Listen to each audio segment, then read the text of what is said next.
Maghanap ng trabaho pag wala akong pinag-aralan. Kaya pala sunod ko na yung payo ng magulang ko nun. Archie, papasok ka pa ba? Paano pumasok? Tabay na lang tayo. Sige, tinatamad na rin ako. Ano yan, Archie? Pag sinando ka na naman sa tambayan. Alam niyo naman yung gagawin ko eh. Kanyari, papasok ako. Tapos magkakating na lang ako pinyo sa tabayan. Hey, Mama Morgie! RJ, di ka papasok. Anong oras na? Oo naman, papasok na ako. Paano, Jason, papasok na ako? Ito, kita ako. Sige, Archie, aral mabuti, Ano talaga, papasok na. Tara, ang taas ng bayan. Mag-aral ka na mabuti ha. Alam mo naman. Ano nga, bilisan mo, malilit na ako eh. Sige na nga, pasok ka na. Basta alam yung pinangaral ko sa'yo ha. Oo. Talagang batang te, para sagot sa magulang eh. Kala mo talaga, papasok na. Mabait mo dyan, pre. Pre, mabait talaga ako tignan dito. Pre, parang ang first honor dyan eh. Talaga si Jason eh, namumupal na naman eh. Hindi nga pre, smart man dyan eh. Pero Nino, susul ka talaga eh, no? Tara na nga, busin natin yung bumingin na bawal ni Mama. Yan! Yung gusto ko marinig. Bus, Kuya Jason, tagal mo umihis dyan. Balisaw-saw ka yata eh. Umiilang, balisaw-saw agad. Hindi nyo nga. Naka-uniforme ka pa, nagkating ka ata eh. Hindi kuya na namin eh. Parang kilala kita. Ano ka ni Giselle, no? Opo, nakikita ko yung Giselle, bakit? Wala, pinakabantay ko, ang ingay nyo. Kulit na matanda din eh, no? Pagit niya, ang laki agad ng butot na yun, eh, no? Ilang! Ang ina na, may sapata ako. Sabi ni Ardy, namimiss ko na siya. Ano sinasabi mo na, Mimi? Namimiss ko na yung panlilibre niya eh, nagugutom na ako eh. Ito talaga, loko ka, Jason. Uy, ayun na pala si Ardy oh. Nagsama ba ng classmate mga matalino. Ardy, first honor din ba yan sa kalokohan? Jason, kung niloloko-loko to, pakaspakan ka niyan. Uy, Ardy, sino mo? Loko tong mga batang to. Subukan nga sa mama niya yun. Giselle!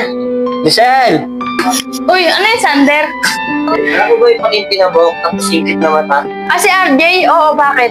Ako kasi doon nakatambay kasama yung mga batang amog. Parang nagkakating eh.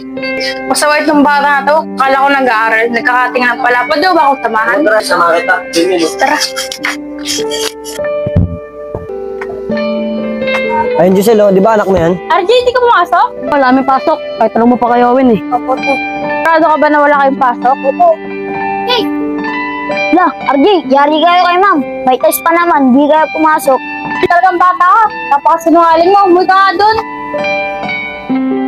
O ano, di pa kayo uwi. Masasamang impluensya kayo eh. Tara na nga, nagagalit na si Ilong. Uy, digma, yari ka kay Ardy, kotok ka. Ikaw, RJ, nagpapakapagod ako magtrabaho. Sabay ganyan gawin mo sa akin. Ma, hindi naman ako nagkating eh. Tsaka di ko naman namitis kanina eh. Kasi wala si Ma'am. Sigurado ka, walang teacher mo doon? Tao pa! Ay, si Ma'am. Sino po sila? Magandang tanghali po. Ako po yung teacher ni RJ. Papalam ko lang po sana na 2 linggo na po siya lang kapasok. Pasaway ka talagang bata ka. Ma'am, pasensya na po. Hindi ko po alam na 2 linggo na siya di pumapasok. Ang alam ko po kasi pumapasok siya. Ito talaga RJ, sinasayang mo yung kataguran ng magulang mo. At saka Miss Villanueva, baka ma-drop out na po ang anak niyo. Sana mabigyan niyo pa po ng chance yung anak ko. Ayoko po kasi mag-ayos sa akin. Sige pa Miss Villanueva. O ikaw RJ pag inulit mo pa yon, ako na mismo ang papadrop out sa'yo. O sige na po Miss Villanueva, mauna na ako. Sige po, masarap. Ikaw na, ayusin mo na. Ayoko magaya ka sa akin. Alam mo ba yung nangyari sa akin? Ba't mo? Kasi nak, nung nag-aaral pa ako noon. Ma, ayoko na mag-aral. Di na naman din ko eh. Paglaki mag-asawa rin ako. Kailangan mong gawin ko na para rin naman sa ikapuputin. Hindi na nga, papasok na ako. Kakating na lang ako. Ano ba, Ma? Babang ako, susundin ko po lahat ng sinabi niyo. Salamat na ka. Naintindihan mo na lang kung sinabi ko sa'yo. Baka na, mag-asikaso muna ako ng pagkain natin na.